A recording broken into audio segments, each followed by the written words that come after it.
ಪ್ರೀತಿಯ ವೀಕ್ಷಕರಿಗೆ Kannada kitchen YouTube ಚಾನಲ್ಗೆ ಸ್ವಾಗತ. ಯಾರೆಲ್ಲ ಚಾನಲ್ಗೆ ಫಸ್ಟ್ ಟೈಮ್ ಬರ್ತಾ ಇದ್ದೀರಾ ದಯವಿಟ್ಟು ನಮ್ಮ ಚಾನಲ್ನ ಸಬ್ಸ್ಕ್ರೈಬ್ ಮಾಡಿ. ವಿಡಿಯೋ ಇಷ್ಟ ಆದರೆ ಲೈಕ್ ಮಾಡಿ. ಈ ದಿನ ನಾವು ಇಡ್ಲಿಗೆ ಸಾಂಬಾರ್ ಮಾಡೋದು ಹೇಗೆ ಅಂತ ತಿಳ್ಕೊಳ್ಳೋಣ. ಯೂಶಲಿ ಎಲ್ಲರೂ ಬೇಳೆಯಲ್ಲಿ ಮಾಡ್ತಾರೆ ಮತ್ತು ಹೆಸರು ಬೇಳೆಯಲ್ಲಿ ಮಾಡ್ತಾರೆ. ಆದರೆ ಈ ಥರ ಸಾಂಬಾರು ತುಂಬ ಟೇಸ್ಟಿಯಾಗಿರುತ್ತೆ. ನೀವು ಒಂದ್ಸಲ ಟ್ರೈ ಮಾಡಿ. ನಾನು ಒಂದು 4ರಿಂದ 5 ಟೊಮೆಟೊ ತೊಗೊಂಡಿದ್ದೀನಿ. ತುಂಬ ಹಣ್ಣಾಗಿರುವಂಥ ಟೊಮೆಟೊ ತೊಗೊಂಡಿದ್ದೀನಿ. ಈ ಥರ ಸ್ಲೈಡ್ಸ್ ಆಗಿ ಕಟ್ ಮಾಡಿ ಹಾಕ್ಕೊಳ್ತಾ ಇದ್ದೀನಿ. ನಂತರ ಒಂದು 7ರಿಂದ 8 ಬೆಳ್ಳುಳ್ಳಿ ಹೆಸಲನ್ನು ಹಾಕ್ಕೊಳ್ತಾ ಇದ್ದೀನಿ. ಸ್ವಲ್ಪ ಕರಿಬೇವು, ಒಂದು 7-8 ಮೆಣಸುಗಳನ್ನು ಹಾಕ್ಕೊಂಡಿದ್ದೀನಿ. ಒಂದು ಒಣಮೆಣಸಿನ್ಕಾಯಿ, 2 ಬ್ಯಾಡಗೆ ಮೆಣಸಿನ್ಕಾಯಿ ಹಾಕ್ಕೊಂಡು ಸ್ಟವ್ ಆನ್ ಮಾಡಿಕೊಂಡು ಇದನ್ನು ನೀಟಾಗಿ ಫ್ರೈ ಮಾಡ್ಕೋಬೇಕು. ಸ್ವಲ್ಪ ಆಯಿಲ್ ಹಾಕ್ಕೊಳ್ತಾ ಇದ್ದೀನಿ. ಟೊಮೆಟೊ ಸಾಫ್ಟ್ ಆಗೋವರೆಗೂ ನೀಟಾಗಿ ಫ್ರೈ ಮಾಡ್ಕೊಬೇಕು. ಈ ಥರ ಸಾಂಬಾರು ನೀವು ಒಂದ್ಸಲ ಟ್ರೈ ಮಾಡಿ, ತುಂಬ ಟೇಸ್ಟಿಯಾಗಿರ್ತೈತೆ. ಟೊಮೆಟೊ ಸಾಂಬಾರು ನೀಟಾಗಿ ಫ್ರೈ ಮಾಡ್ಕೋಬೇಕು. ನೋಡಿ ಈ ಥರ ಇವಾಗ ಆಗಿದೆ. ಇದು ಸ್ಟವ್ ಆಫ್ ಮಾಡ್ಕೊಳ್ಳೋಣ.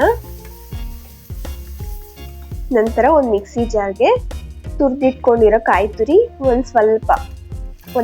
ಎರಡು ಸ್ಪೂನಷ್ಟು ಕಡಲೆಪಪ್ಪು ತೊಗೊಂಡಿದ್ದೀನಿ. ಅದನ್ನು ಫಸ್ಟು 1 ರೌಂಡು ಗ್ರೈಂಡ್ ಮಾಡಿ ಇಟ್ಕೋಬೇಕು. ನೋಡಿ ಈ ಥರ ಒಂದೇ ಸತಿ ಹಾಕ್ಕೊಂಡ್ರೆ ಕಡಲೆಪಪ್ಪೆಲ್ಲ ಹಂಗಾಗೆ ಉಳ್ಕೊಂಡ್ಬಿಡುತ್ತೆ. ಸೊ ಹಂಗಾಗಿ ಫಸ್ಟೇ ಒಂದ್ಸತಿ ಗ್ರೈಂಡ್ ಮಾಡಿ, ಇದು ಆರಿದ್ದಾದ್ಮೇಲೆ ಇದನ್ನು ಹಾಕ್ಕೊಂಡು ಗ್ರೈಂಡ್ ಮಾಡ್ಕೋಬೇಕು. ಇಷ್ಟು ಸಾಫ್ಟ್ ಆದರೆ ಸಾಕು. ಟೊಮೆಟೊ ಜಾಸ್ತಿ ಹಣ್ಣಾಗಿರೋದ್ರಿಂದ ಬೇಗ ಸಾಫ್ಟ್ ಆಗುತ್ತೆ. ಸ್ವಲ್ಪ ಕೊತ್ತಂಬರಿ ಹಾಕ್ಕೊಂಡಿದ್ದೀನಿ. ಕೊತ್ತಂಬರಿ ಹಾಕ್ಕೊಂಡು ಸ್ವಲ್ಪ ನೀರನ್ನ ಆ್ಯಡ್ ಮಾಡಿಕೊಂಡು ನೀಟಾಗಿ ಅದನ್ನು ಈ ಥರ ಪೇಸ್ಟ್ ಮಾಡಿ ಇಟ್ಕೋಬೇಕು. ನಂತರ ಸ್ಟವ್ ಆನ್ ಮಾಡಿಕೊಂಡು ಒಂದು ಪಾತ್ರೆಯಲ್ಲಿ 2 ಸ್ಪೂನಷ್ಟು ಆಯಿಲ್ ಹಾಕ್ಕೊಳ್ತಾ ಇದ್ದೀನಿ. ಆಯಿಲ್ ಕಾದಾದ್ಮೇಲೆ 1 ಸ್ಪೂನಷ್ಟು ಸಾಸಿವೆ ಹಾಕ್ಕೊಳ್ಬೇಕು.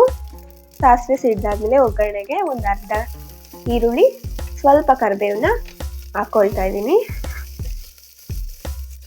ನಂತರ ನಾವೇನು ಗ್ರೈಂಡ್ ಮಾಡಿ ಇಟ್ಕೊಂಡಿದ್ದೀವಿ ಮಸಾಲೆನ ಹಾಕ್ಕೊಂಡು ನೀಟಾಗಿ ನಮ್ಗೆ ನೀರು ಎಷ್ಟು ಬೇಕೋ ಅಷ್ಟು ಸಹ ಹಾಕ್ಕೋಬೇಕು. ಹಾಕ್ಕೊಂಡು ಚೆನ್ನಾಗಿ ಕುದಿ ಬರಬೇಕು. ನೋಡಿ ನೀರು ಕಡಲೆಪಪ್ಪು ಹಾಕಿರೋದ್ರಿಂದ ಸಾಂಬಾರು ಗಟ್ಟಿ ಬರುತ್ತೆ. ನೋಡಿಕೊಂಡು ನಾವು ನೀರನ್ನ ಆ್ಯಡ್ ಮಾಡ್ಕೋಬೇಕು, ನಮ್ಗೆ ಎಷ್ಟು ಬೇಕೋ ಅಷ್ಟು. ನಂತರ ರುಚಿಗೆ ತಕ್ಕಷ್ಟು ಉಪ್ಪನ್ನು ಆ್ಯಡ್ ಮಾಡ್ಕೊಳ್ತಾ ಇದ್ದೀನಿ. ಹಸಿ ವಾಸನೆ ಹೋಗೋವರೆಗೂ ಚೆನ್ನಾಗಿ ಕುದಿಬೇಕು. ಫೈನಲ್ ಆಗಿ ಬೇಕಾದ್ರೂ ಇನ್ನೊಂದು ಸ್ವಲ್ಪ ಕೊತ್ತಂಬರಿ ಇದ್ದರೆ ಹಾಕ್ಕೊಳ್ಬೋದು. ನಾನು ಗ್ರೈಂಡ್ ಮಾಡ್ಕೊಳ್ಳೋವಾಗ ಆಲ್ರೆಡಿ ಹಾಕ್ಕೊಂಡಿದ್ದೆ. ಸೊ ಹಂಗಾಗಿ ಇವಾಗೇನು ಹಾಕ್ಕೊಂಡಿಲ್ಲ. ನಿಮ್ಗೆ ಬೇಕು ಅಂದರೆ ಹಾಕ್ಕೋಬೋದು. ಆರ್ತಾ ಸಾಂಬಾರು ಗಟ್ಟಿ ಬರುತ್ತೆ. ಇವಾಗ ತೆಳು ಅನಿಸುತ್ತೆ, ಬಟ್ ಆರ್ತಾ ಸಾಂಬಾರು ಗಟ್ಟಿ ಬರುತ್ತೆ. ನೋಡಿ ಬಿಸಿ ಬಿಸಿ ಇಡ್ಲಿ ಜೊತೆಗೆ ಈ ಥರ ಸಾಂಬಾರು ನೀವು ಒಂದ್ಸಲ ಟ್ರೈ ಮಾಡಿ, ತುಂಬ ಟೇಸ್ಟಿಯಾಗಿರುತ್ತೆ.